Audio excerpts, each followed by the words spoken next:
বন্ধুরা, ডোরাকে নিয়ে বেরিয়ে পড়েছি হসপিটালের উদ্দেশ্যে। তোমাদের দাদাকে সুস্থ করে ঘরে নিয়ে আসলাম, ডোরা আবার অসুস্থ হয়েছে। ডোরাকে নিয়ে বেরিয়ে পড়লাম হসপিটালে। তা হসপিটালে গেছিলাম, হসপিটালে দেখিয়ে বিকাল আমি 4:30-র সময় চলে এসেছি। তা বন্ধুরা, ওকে ডাক্তার চিকেন খাওয়াতে বারণ করেছে, বলেছে সপ্তাহে একদিন চিকেন দিন, আর মাছ দিন, আর ডিমের সাদা অংশটা দিন, সবজি দিন বেশি করে। তা আজকে ওকে ভাত দিয়েছি। ভাতের মধ্যে কাটা পোনা মাছ ছিল ফ্রিজের মধ্যে, আজকে শনিবার আমরা খাবো না। তা ওর জন্য আমি কাটা পোনা মাছ, ওর জন্য না ডলের জন্য ছিল, তা 2 পিস এবলা 1 পিস ওবলা 1 পিস দেবো বলে বানিয়ে রেখে দিয়েছি। আর কুমড়ো দিয়েছি। তা বন্ধুরা, কুমড়ো দিয়ে আর ওইটা দিয়ে ভালোই ও খেয়ে নিয়েছে, ওর কোনো অসুবিধা হয়নি।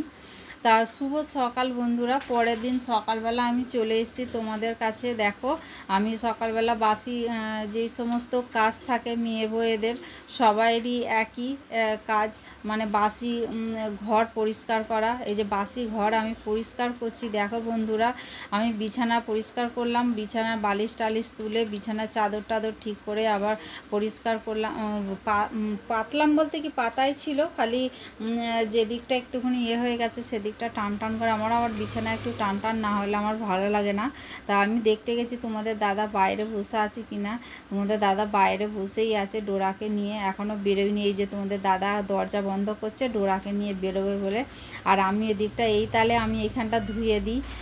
ছোট ছোট বালতি তো, আজকে কি করেছি 3 বালতি জল নিয়ে ধুয়ে দিয়েছি। ছোট বালতি বলে, বড় বালতি হলে 1 বালতি দিলেই আমার হয়ে যায়। তাই এইখানে রাস্তার যে কুকুরগুলো থাকে না, ওদের যত পোকা থাকে আমাদের ডোরার গায়ে চলে আসে, সেটা আবার বিপত্তির শেষ নেই। মানে এত কষ্ট পায় ডোরা ওই পোকা আসলে পরে, যে বলার মতো নয়। পুরো পিঠময় পুরো দাগড়া দাগড়া ঘা হয়ে যায়।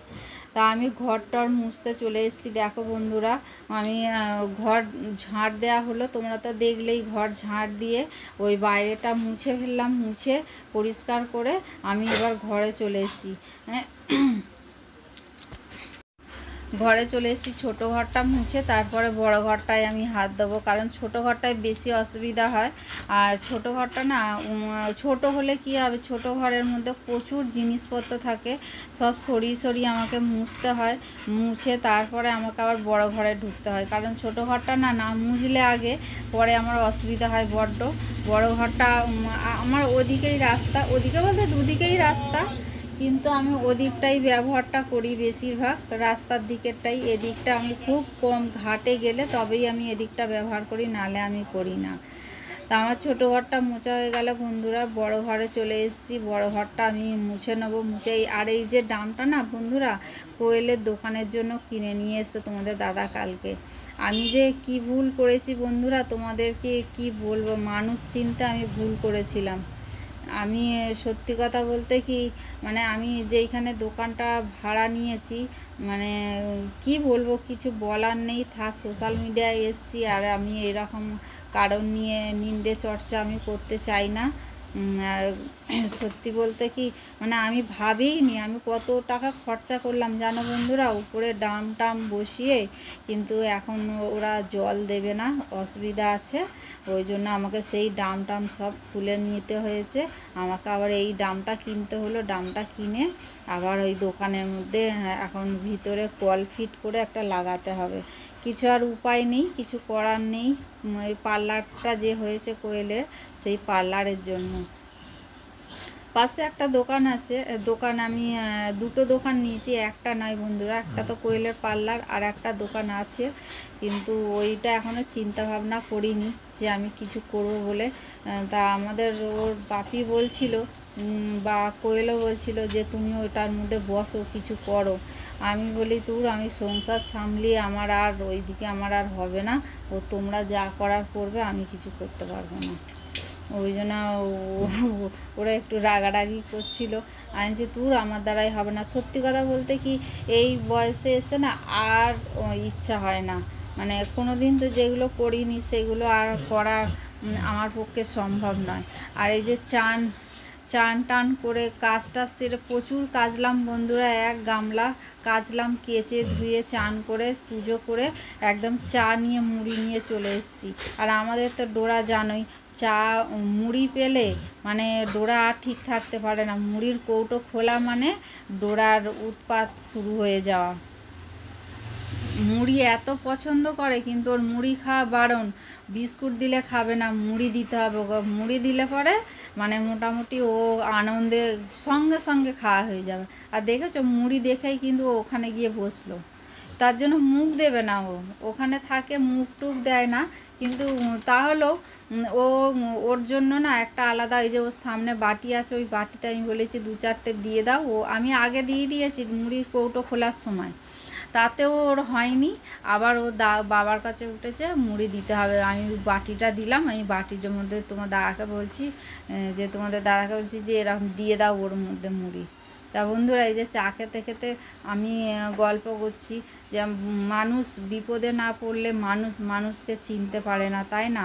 মানুষ সত্যি কথা বলতে কি বন্ধুরা, আমি এর আগের ব্লগেও আমি তোমাদের বলেছি, ধীরে ধীরে আস্তে আস্তে আমি চিনছি মানুষকে কীরকম, মানে যে মানুষ যে এতটাই এরকম অদ্ভুত হয় আমি ভাবতে পারিনি।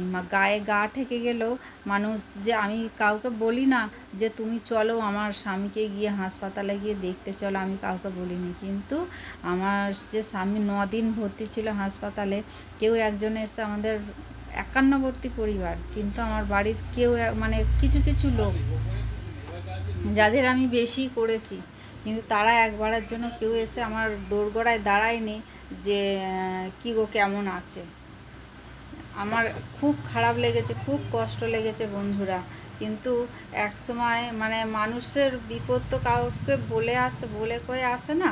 মানুষের বিপদ, যে মানুষের যখন বিপদ হয় তখন কিন্তু আমি ঝাঁপিয়ে পড়েছি মানুষের কিভাবে কি করতে হবে না করতে হবে মানুষের পাশে।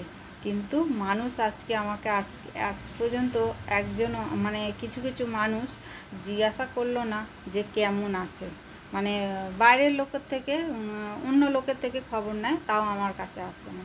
যাক, ভালো কথা। যে তাদের সঙ্গে ঝগড়া তা নয়, আমার ঝগড়া নয় কারোর সঙ্গে, সবার সঙ্গে মিলমিশ আছে, আমি সবার সঙ্গে কথা বলি। কিন্তু মনের কষ্ট মনে রেখে দিয়ে সবার সঙ্গে আমি কথা বলি। আর আমি বলবো, আমি চুপ থাকতে পারবো না।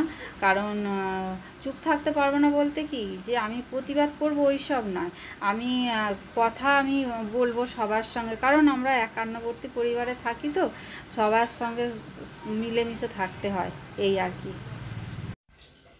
যাই হোক, দিন চলে যায়, কথাগুলোই থেকে যায়, এটাই আর কি, এর বেশি তো কিছু নয়। যাক, আমি বন্ধুরা চলে এসেছি সংসারের কাজ করে চা খেলাম, তোমাদের সঙ্গে একটু গল্প করলাম, তারপরে আমি চলে আসলাম আনাজ কাটতে। আনাজ বলতে আজকে শনিবার আজকে নিরামিষ, আমাদের নিরামিষ রান্না করব। নিরামিষের মধ্যে একটা হালকা পাতলা, তোমাদের দাদা আমরা সবাই খাবো, হালকা পাতলা একদম ঝোল করব। আর উচ্ছেগুলো নষ্ট হয়ে যাচ্ছে, উচ্ছেগুলো আলু দিয়ে ভাজা করব, পটল ভাজা করব। আর বন্ধুরা, আমি ডোরাকে খেতে দিয়েছি। দেখো, ডোরাকে খেতে দিয়েছি। খাবারের মধ্যে আছে কুমড়ো, বেশি দিইনি, অল্প 2 টুকরো কুমড়ো দিয়েছি। আর 1 পিস মাছ দিয়েছি, পোনা মাছ ছিল ডলের জন্য, ফ্রিজে 3 পিস ছিল, তা ওর জন্য দুবেলা 2 পিস খাবে। আর রাত্রিবেলার জন্য 1 পিস রেখেছি, দুপুরবেলা 1 পিস দিয়েছি। আর ডলের জন্য 1 পিস, ডলেরটা ভেজে রেখে দিয়েছি। আজকে তো শনিবার, আমরা তো কেউ খাবো না মাছ, তা আবার রবিবারে দেখা যাবে কি আনে তোমাদের দাদা, সেই বুঝে। তা বন্ধুরা দেখো, আমি ভেবেছিলাম ডোরা খাবে না, কিন্তু ডোরা পুরোটাই ভাত খেয়ে নিয়েছে। দেখো, আমি ভাবতে পারিনি ও যে মাছ দিয়ে খাবে, কিন্তু কদিন খাবে সেটাই হলো কথা। ও একসময় মাংস খেত না, কারণ ওকে যেই ডাক্তার আগে প্রথম থেকে দেখতে, সে বারণ করেছিল ওকে চিকেন দেবেন না, ওই জন্য দিতাম না। কিন্তু রোগা কাঠ কেমন ছিল, তারপর অন্য ডাক্তার চেঞ্জ করতে, সেই ডাক্তার বলেছিল যে এরা মাংসাশিত প্রাণী, এদের তো মাংস তো দিতেই হয়, আপনারা দেননি কেন, আপনারা খুব বড় ভুল করেছেন। কিন্তু তারপরে যখন আমি ওকে মাংস খাওয়ানো শুরু করলাম, ওর কিন্তু ফিগারটা আস্তে আস্তে মানে ফিরে আসলো। বন্ধুরা দেখো, আমি রান্নাঘরে চলে এসেছি। এই যে রান্নাঘরে আনাজ কাটা হয়ে গেছে, আর এখানে উচ্ছে আলু ভাজতে বসিয়ে দিয়েছি। তোমাদের বন্ধুরা চলো কি রান্না করেছি তোমাদের দেখাই। তা তোমরা তো জানো প্রেসারে আমি ভাত করি। এই যে প্রেসারে ভাত করেছি। ভাতটা ঢেকে রেখে দিলে না, প্রেসারের মধ্যে থাকলে ভাতটা দুপুর পর্যন্ত গরম থাকে। ওই জন্য আমি প্রেসার কুকার থেকে ঢালি না, আগে ঢেলে ফেলতাম, দেখতাম যে ভাতটা ঠান্ডা হয়ে গেছে। আর এখানে দেখেছো উচ্ছে আলু ভাজা, পটল ভাজা, আর চিচিঙ্গা ভাজা। আর এখানে হচ্ছে গাজর, পেঁপে, আলু, আর কুলেখাড়া পাতা আছে, আর পেঁপে আছে এর মধ্যে। আর বিম কড়াই না বন্ধুরা, বরবটি ছিল, কিছুটা বরবটি দিয়ে এটা হালকা পাতলা ঝোল করেছি। আর এইখানে হচ্ছে ডলের জন্য মাছ ভেজে রেখে দিয়েছি। আর এইখানে হচ্ছে এই যে ডোরার 1 পিস পেটি আছে, আর 2 টুকরো হচ্ছে কুমড়ো আছে, রাত্রিবেলায় এইটা দিয়েই খাবে। আর এইটা হলো মাছ, এই যে মাছ ভাজা ডলের জন্য। আজকে মাছটা না কড়ার মধ্যে লেগে গেছিলো, হয়তো গরম। বন্ধুরা ভিডিওটা আজকে এই পর্যন্ত, আর বেশি দূর বাড়ালাম না। তোমাদের যদি ভালো লেগে থাকে তাহলে লাইক, কমেন্ট আর প্রচুর প্রচুর বন্ধুদের কাছে শেয়ার করে দিও। আর বন্ধুরা তোমরা আমার সঙ্গে থেকো, পাশে থেকো, তোমরা ভালো থেকো, সুস্থ থেকো, সাবধানে থেকো। এই বলে আজকের ভিডিওটা রাখলাম। পরের দিনে নতুন সকাল, নতুন দিন নিয়ে ডল, ডোরা আর আমার সংসার নিয়ে আমি তোমাদের কাছে আবার চলে আসবো। তাহলে বন্ধুরা টাটা।